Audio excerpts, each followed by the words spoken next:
Let's get right on with it. Saturday evening. This is more like May or June. Oh, probably May. The temperature today was, let me see, about 85 Fahrenheit, approximately 30 Celsius. So it's pretty warm. 2 weeks ago, it was freezing. But when you live in this part of the world, it depends which way the wind blows. When it blows from the Gulf, whatever name you want to give the Gulf of America, the Gulf of Mexico, or it comes from the north, then of course you get completely different climates where it comes anyway. You know what I mean? It's always interesting. And there's sometimes these huge differences, as we've just seen in the last 2 weeks. But there we are. Hey, I'm not complaining. I think it's great. I love warm weather. I really do. The only thing I don't like about warm weather is a small insect that comes along with it that likes to bite people, otherwise known as a mosquito. But apart from that, I like it. I really, really prefer the warmth to the cold. And getting right on with the reading, it's called The Eyes of Love. The first quote is from George Washington Carver. If you don't know who he is, and I seriously doubt you don't know who he is, look him up because he was an extremely interesting character and very smart. He said, anything will give up its secrets if you love it enough. Anything will give up its secrets if you know it enough. And Ernest Holmes, yeah, he uses the God word, but you translate it to whatever works for you. God is love, God is truth, God is life, God is power. Not some life, some love, some truth, some power, but all life, all truth, all love, all power. And that's from This Thing Called You, which is a pretty good book, actually. This Thing Called Life, sorry. There's also one called This Thing Called You, but This Thing Called Life, Ernest Holmes, founder of Science of Mind. And this is Eugene Holden. You may have thought you would get away without reading my take on judgment. Nope. Well, anyway, I'm just going to carry on. It says, being judgmental in a negative way interrupts our interconnectedness. When we judge in this way, we separate ourselves from the good of others as well as separating us from ourselves. Closely related to judgment is complaining. When we find ourselves complaining about people, places, or things, we have a clear indication that we think we are better than whatever it is that we find to complain about. Complaining comes from being judgmental.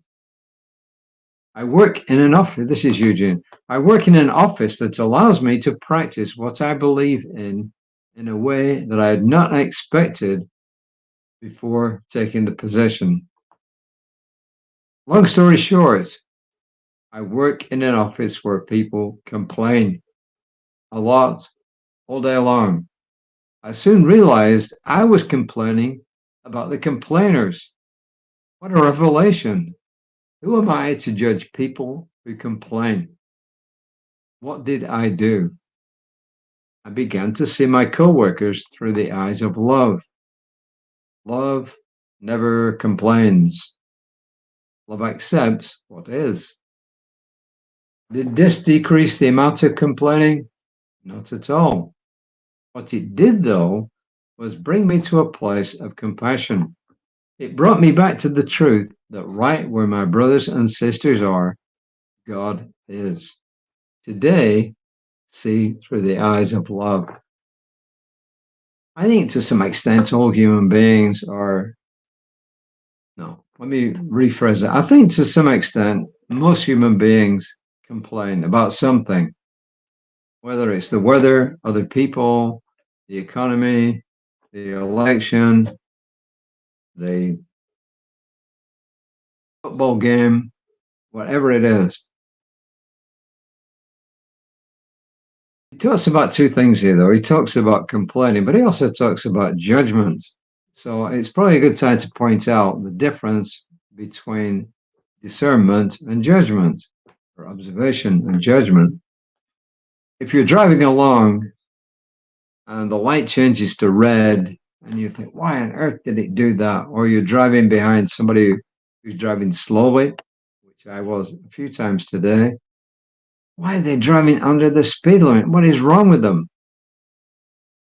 That's judgment. And I think to some extent, most of us who drive do that, greater or lesser extent. If the light changes to red and you notice it and you just come to a stop and wait for it to change, you have observed that the light has changed to red. If somebody runs a red light, you can observe that they ran a red light and you can leave it at that. Or you can complain about them running the red light. So that's the difference. One is an observation and one is a judgment. You know, there's a difference between observation or discernment and judgment.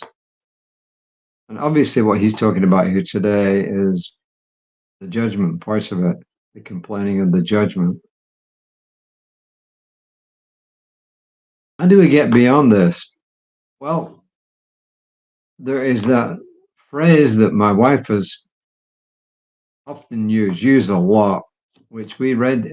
She said it was November 2023 in the daily guides when this Zen master was quoted, who said, "Thank you very much. I have no complaint whatsoever." That's what she told all her disciples and anybody who came to see her. Her advice to everybody who came to see her was, "Thank you. Say this morning and evening, more times.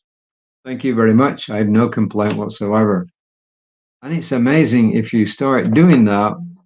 I don't say it will completely get rid of your complaining, but it will actually have an impact on it. Because if you say that often enough, when you start to complain, guess what will come in your mind? Thank you very much. I have no complaint whatsoever. And it's pretty hard to complain when you're just saying that, even if you're saying it silent to yourself. It's pretty hard to complain when you do that. So it's a pretty straightforward lesson. The other way is to be grateful. I mean, the opposite of complaining is gratitude. It's very easy to be grateful about anything. I mean, I am grateful that the weather is warm. I really am. I'm grateful that we've got 3 cats that, to some extent, they're cats, remember, to some extent, love us. Do cats always show that? No. Do they complain about food? Yes. I'm grateful for my wife, who's actually taught me a lot of things in the length of time we've been married, which is a long time. And I'm grateful that I found this teaching because it helped me to discern between sin and judgment and cause and effect. So I'm grateful for a lot of things. Do I still complain? Yes, I do.